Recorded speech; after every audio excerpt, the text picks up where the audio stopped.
Hello అందరికీ, welcome to our channel Andhra sisters. ఈరోజైతే మన ఆంధ్ర సిస్టర్స్ ఛానల్లో కరకరలాడే రవ్వ దోశ ఎలా తయారు చేసుకోవాలో చూసేద్దామా. ముందుగా దీనికి కావాల్సిన పదార్థాలు: ఉప్మా రవ్వ అరకప్పు, వరిపిండి 2 కప్పులు, మైదా పిండి 1 కప్పు, జీలకర్ర 2 టీ స్పూన్లు, ఉప్పు రుచికి తగినంత, నూనె అరకప్పు. మీరైతే మైదా పిండి వాడమనుకుంటే సేమ్ అదే క్వాంటిటీలో గోధుమ పిండిని అయితే తీసుకోవచ్చండి. మైదా పిండి అనేది ఆప్షనల్ మాత్రమే, గోధుమ పిండి కూడా దీంట్లో వాడుకోవచ్చు. తయారు చేసుకునే విధానం: ముందుగా ఒక గిన్నెలోకి మనం కొలిచి పెట్టుకున్న మైదా పిండిని, వరిపిండిని, అలాగే ఉప్మా నూకని కూడా యాడ్ చేసుకోండి. అంటే నేనైతే ఇక్కడ 1.5 కప్పు వరకు వరిపిండిని, 3/4 కప్పు వరకు మైదా పిండిని, 1/2 కప్ ఉప్మా రవ్వని, దీన్నే సూజీ తెల్ల నూకని కూడా అంటారు, దీన్ని అయితే యాడ్ చేసుకొని మొత్తాన్ని బాగా కలుపుకొని పక్కన ఉంచుకున్నాను. చూడండి, ఒకవేళ మీరు దీన్ని వాటర్ కలుపుకుండా స్టోర్ చేసుకోవాలి అనుకుంటే సూజీ యాడ్ చేయకపోవడమే మంచిది. ఎందుకంటే ఒకవేళ దాంట్లో ఎలాంటి పురుగులైనా పట్టినా సరే పిండిని అయితే జల్లించగలం, కానీ నూకని సపరేట్ చేయలేం కదా.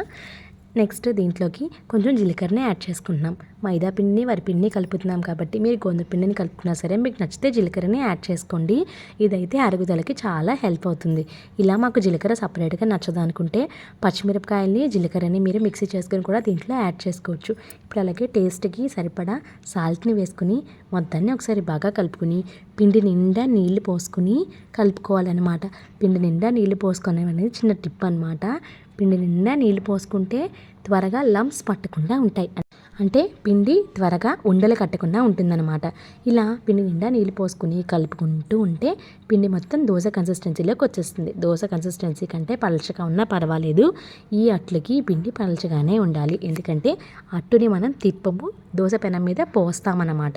చూడండి, ఇలా కలిపి ఉంచుకున్న పిండిని 5 to 10 minutes రెస్ట్ చేస్తే సరిపోతుంది. మీకు టైం ఉందంటే ఓవర్ నైట్ కూడా ఉంచుకోవచ్చు, దోశలు ఇంకా టేస్టీగా మారుతాయి. ఇలా పిండి కలుపుకుంటూ ఉండగానే మనం దోశ పెనం పెట్టేసుకుని వేడి చేసుకుని వెంటనే దోశలను కూడా యాడ్ చేసేసుకోవచ్చు. ఇన్స్టెంట్ బ్రేక్ఫాస్ట్ ఇదైతే చాలా బెస్ట్.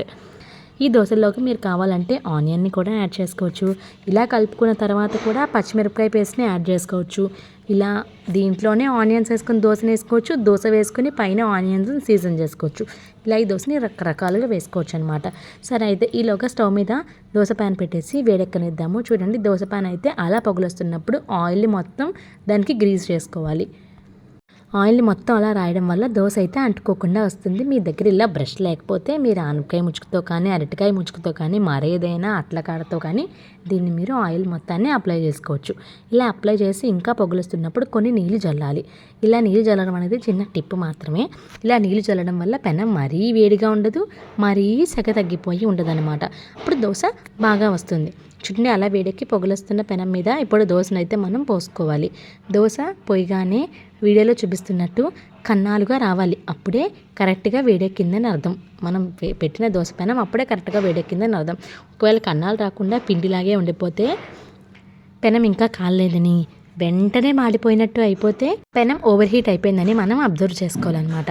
ఇలా వేసిన దోశ మీద లైట్గా ఆయిల్ని స్ప్రింకిల్ చేస్తే చాలు, మరీ ఎక్కువ ఆయిల్ కూడా ఇది పీల్చుకోదు. ఇన్స్టెంట్ బ్రేక్ఫాస్ట్గా అయితే ఇది నెంబర్ 1 బ్రేక్ఫాస్ట్ అని చెప్పొచ్చు. చెప్పాను కదండి, ఇలా దోశల మీద మీరు ఉల్లిపాయలు వేసుకోవచ్చు, పిండిలోనే వేసి దోశ వేసుకోవచ్చు, పచ్చిమిరపకాయలు యాడ్ చేసుకోవచ్చు, జీలకర్ర పైన వేసుకోవచ్చు, జీలకర్ర పచ్చిమిరపకాయలు పేస్ట్ చేసి కలుపుకోవచ్చు, ఎలా అయినా సరే చేసుకోవచ్చు. చూడండి, దోశ అయితే కాలిపోయింది కదా. ఇప్పుడైతే మనం దీన్ని తిప్పే పని కూడా లేదు, ఎర్రగా ఆల్రెడీ కాలిపోయింది కాబట్టి ఫోల్డ్ చేసుకుని మనం సర్వింగ్ ప్లేట్లోకి తీసేసుకోవడమే. మీకు కూడా ఈ దోశలు ఇప్పుడే వేసుకుని తినాలని అనిపిస్తుందా? ఇంకేంటి లేటు, వీడియో చూస్తూ టిప్స్ అన్నింటినీ ఫాలో అవుతూ కరకరలాడే దోశలు వేసుకుని ఎంజాయ్ చేసేయండి. సమ్మర్ హాలిడేస్ కదా, పిల్లలకి దోశలు పెట్టి వాళ్ళని మెప్పించండి. Thank you for watching our videos. మా ఛానల్ని ఇలాగే ఎంకరేజ్ చేస్తూ ఉండండి. మీకు మా వీడియోస్ నచ్చితే ఖచ్చితంగా లైక్ చేయండి, వీడియోస్ని షేర్ చేయండి, మా ఛానల్ని సబ్స్క్రైబ్ చేసుకోవడం మర్చిపోకండి. Thank you for watching hour video. Me Andhra sisters.